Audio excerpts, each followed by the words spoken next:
Apple is about to do something they have not done in 18 years, and if you were planning to grab a cheap upgrade this September, you are completely out of luck. The streak is officially broken. There is no standard base model launching this fall, no affordable entry point. You are being forced into a massive, calculated bet by Cupertino. If you want a brand new device this September, you have to buy the expensive Pro model, or you have to step up to a completely untested, insanely expensive new form factor. Apple is clearing the battlefield, and the entire launch is focusing exclusively on the premium tier. The reason behind this massive shift tells us exactly where the smartphone industry is heading, and it proves that Apple is done playing it safe with iterative updates. This is not just some wild internet rumor floating around on Twitter. Supply chain insiders have already confirmed the timeline shift. Fixed Focus Digital shared the raw data just weeks ago, noting that factory lines are running far beyond their normal schedule for the current generation because there is no immediate replacement ready to take over the assembly lines. Apple has reportedly pushed the release of the base model all the way to the spring of 2027. Mark Gurman has been hinting at this aggressive pivot toward higher average selling prices for a while now, but completely axing the standard September release is an incredibly bold move. It means they are betting their entire financial quarter on the Pro lineup and a brand new product category. So, what exactly are you getting for that premium price tag that justifies taking away your cheaper options? Let us start with the display. The controversial Dynamic Island is finally getting the massive upgrade we have been waiting for since it first debuted. It is getting significantly smaller. Reports show that Apple is moving the Face ID Flood illuminator completely under the glass display. Because this sensor is now hidden beneath the screen, the pill-shaped cutout at the top shrinks by as much as 35%. The LEC recently reported that Apple's supply chain partners have successfully secured the underpanel tech to make this happen right now. You get way more usable screen real estate, creating a viewing experience with far less visual interruption. But the biggest and most important hardware change, the one that actually justifies the entire Pro moniker, starts with the camera block. From the iPhone 14 Pro all the way through the 17 Pro, the main camera lens remained fundamentally identical, relying on a fixed aperture. No matter the lighting conditions, the physical opening of the lens never moved. Ming-Chi has detailed this upcoming shift extensively, and the newest generation is finally breaking that cycle. A true variable aperture system is coming to the main 48-megapixel camera. We're talking about a physical lens mechanism that expands and contracts. In dark environments, it opens incredibly wide to flood the sensor with light. In bright conditions, it closes down to keep the entire scene in sharp, crisp focus. A major tech publication, ET News in Korea, corroborated this by revealing that Apple has already started ramping up its global supply chain specifically for this mechanical camera system. Component production is moving forward rapidly. To take advantage of this, Apple is building a brand new pro-level camera application that gives you complete manual control. You can adjust the shutter speed manually. You have direct control over the ISO settings.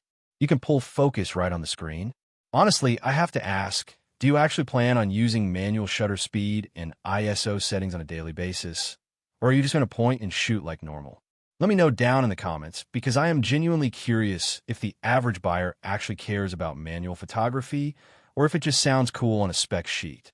Powering all of this is the brand new A20 Pro chip, and this is a monster. This is Apple's very first processor built on a cutting-edge 2nm manufacturing process. DG Times recently noted that TSMC 2nm yields are stabilizing right on schedule for this fall. This represents a massive full generational jump, making the phone incredibly fast while completely avoiding the heavy thermal throttling issues that plagued older generations. More importantly, it provides massive headroom for complex, on-device artificial intelligence tasks, so you do not have to rely on a cloud server.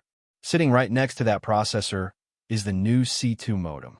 Mako Takara's latest reports indicate this chip does something totally unprecedented by allowing users to access regular 5G connectivity via satellite. Not just emergency SOS texts, actual data usage, and real web browsing when you have zero cell tower coverage. I will believe it when I see it in action, because knowing Apple, they're probably going to lock that behind an incredibly expensive monthly subscription, but the hardware capability is fascinating. Visually, Apple is introducing a deeply sophisticated signature color called Dark Cherry.